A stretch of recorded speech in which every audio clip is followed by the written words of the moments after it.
¡Fuego!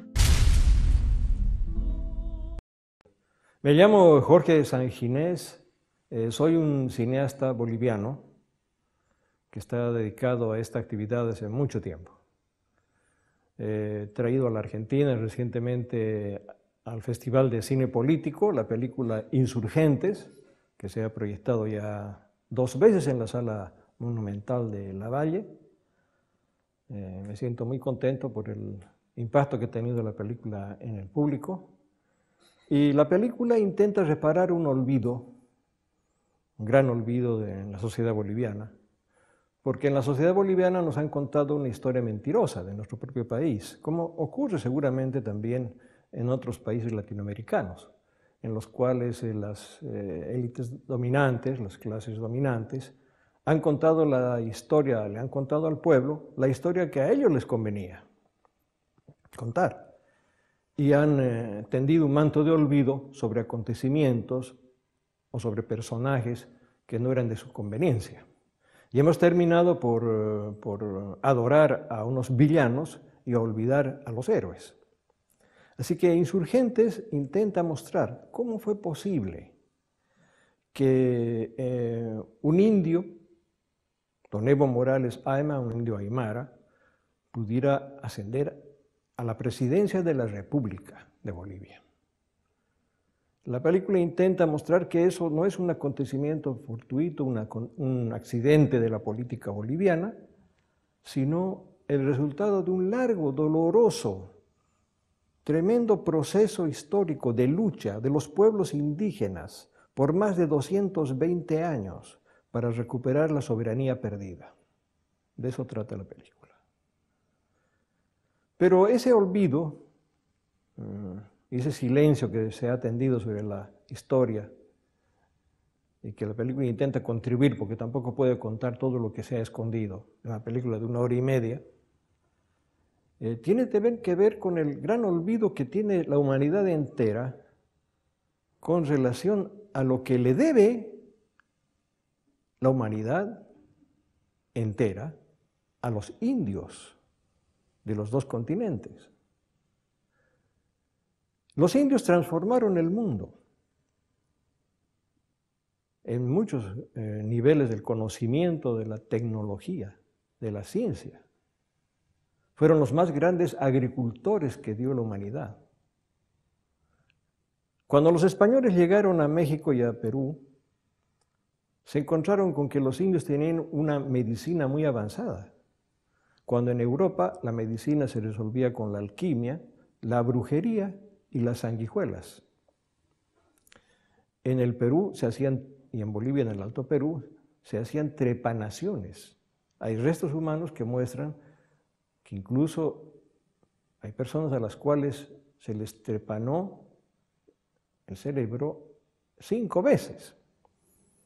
Tenían pomadas antisépticas, analgésicas, usaban manguerillas de goma, jeringas de goma, y tenían un conocimiento herbolario de más de 5.000 plantas con las cuales curaban prácticamente todas las enfermedades que ellos conocían, menos aquellas que trajeron los europeos, el sarampión, la viruela, la influenza, enfermedades que se resolvían en Europa, pero que en América, en las Américas, causaron la más grande mortalidad de la historia. Prácticamente se piensa, que se calcula que el 80% de la población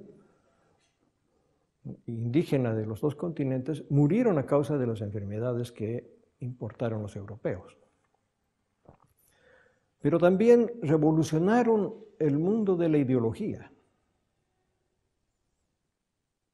Poca gente conoce esa historia porque se ha tendido un manto de olvido sistemático sobre lo que los indios aportaron. Ellos transformaron el mundo en la ideología. El marxismo es deudor de los indios, la Revolución Francesa también es deudora de los indios, la Constitución norteamericana. Porque las ideas de libertad y de igualdad dos valores que los europeos conocían muy poco, que practicaban casi nada, porque los hombres europeos que llegaron al encuentro del Nuevo Mundo tenían una libertad muy restringida y no tenían igualdad. Vivían en sociedades de una enorme desigualdad, como se sabe. Mientras que los iroqueses, por ejemplo, para citar un grupo, se manejaban bajo la ley de la paz, que era una especie de constitución que agrupaba gran cantidad de grupos de otras tribus también muy importantes. Era una constitución avanzada, era la más avanzada constitución de la historia de ese momento, porque era una constitución que no reconocía la propiedad privada, que gobernaba a su pueblo sin Estado, sin jefes, sin reyes, sin cohesión de arriba abajo, en una sociedad de igualdad, todos eran iguales, libres y pacíficos. Esas ideas impresionaron mucho a los norteamericanos que se habían liberado poco antes del coloniaje inglés y se pusieron a escribir la Constitución norteamericana, que copió gran parte de las ideas de los indios iroqueses, de la Carta de la Paz. Entonces, hoy día se ve en la Constitución norteamericana, si uno estudia la Constitución norteamericana y compara con la Carta de la Paz, que varios mecanismos democráticos fueron transferidos de la Carta de la Paz a la Constitución norteamericana. Pero, por ejemplo, era una constitución norteamericana inferior a la constitución iroquesa. ¿Por qué era inferior? Porque la constitución iroquesa rechazaba la esclavitud y le daba a la mujer el mismo lugar que al hombre. Esas ideas de libertad y de igualdad llegaron a Francia. Y Jean-Jacques Rousseau, autor del contrato social, ideólogo y líder de las ideas que movieron a los franceses para hacer su revolución, vio una obrita de teatro llamada El Arlequín Salvaje, escrita por un francés que había vivido con los iroqueses, que se llamaba Delisle de la Drevetière, que estrenó en 1721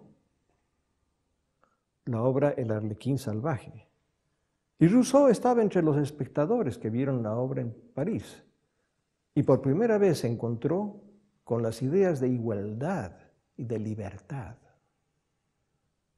Y parece que salió corriendo a escribir el contrato social.